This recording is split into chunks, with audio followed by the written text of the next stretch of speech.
எதிராக அதிமுகவில் ஓ பன்னீர்செல்வம் கொடியையும் மற்றும் சின்னத்தையும் பயன்படுத்துவதற்கு விதிக்கப்பட்ட தடை தொடரும் என்று சென்னை உயர்நீதிமன்றம் மீண்டும் அந்த தீர்ப்பை உறுதி செய்திருப்பதுடன் ஓ பன்னீர்செல்வம் தாக்கல் செய்த மேல்முறையீட்டு மனுவையும் தள்ளுபடி செய்திருக்கிறது. அதிமுகவில் 2 பிரிவுகளாக ஓபிஎஸ், இபிஎஸ் ஆகிய 2 அணிகள் பிரிவடைந்து செயல்பட்டு வரக்கூடிய சூழ்நிலையில் ஓ பன்னீர்செல்வம் அதிமுகவின் கொடியை பயன்படுத்துவதால் எடப்பாடி பழனிசாமி சென்னை உயர்நீதிமன்றத்தில் வழக்கு தொடர்ந்திருந்தார். இந்த வழக்கில் ஓபிஎஸ் தரப்பில் பதில் மனு தாக்கல் செய்யப்படாததை அடுத்து அதிமுகவின் கொடி, சின்னம் மற்றும் லெட்டர் பேட் ஆகியவற்றை ஓபிஎஸ் பயன்படுத்துவதற்கு தடை விதித்து தனி நீதிபதி உத்தரவிட்டார். இந்த உத்தரவை எதிர்த்து ஓ பன்னீர்செல்வம் மேல்முறையீட்டு மனுவை சென்னை உயர்நீதிமன்றத்தில் தாக்கல் செய்தார். இருதரப்பு வாதங்கள் நிறைவடைந்த சூழ்நிலையில் நீதிபதிகள் இன்று தீர்ப்பு அளித்திருக்கிறார்கள்.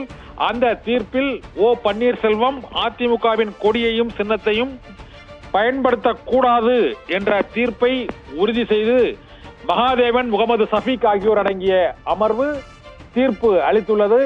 இது ஓபிஎஸ் தரப்புக்கு மேலும் ஒரு மிக பெரும் பின்னடைவாக கருதப்படுகிறது. ஏனென்றால் அதிமுகவை பொறுத்தவரை அந்த கட்சியில் பல்வேறு பதவிகளிலும் 3 முறை முதலமைச்சர், பொருளாளர் உள்ளிட்ட உயர் ஒருங்கிணைப்பாளர் உள்ளிட்ட உயர் பதவிகளில் வகித்த ஓ பன்னீர்செல்வம் அந்த கட்சியின் கொடி, சின்னத்தை பயன்படுத்துவதற்கு சென்னை உயர்நீதிமன்றம் தடை விதித்து உத்தரவு பிறப்பித்திருந்தது. உத்தரவு பிறப்பித்த சூழ்நிலையில் அந்த தடை உத்தரவை நீக்க வேண்டும் என்று ஓபிஎஸ் தரப்பில் மேல்முறையீட்டு மனு தாக்கல் செய்யப்பட்டது.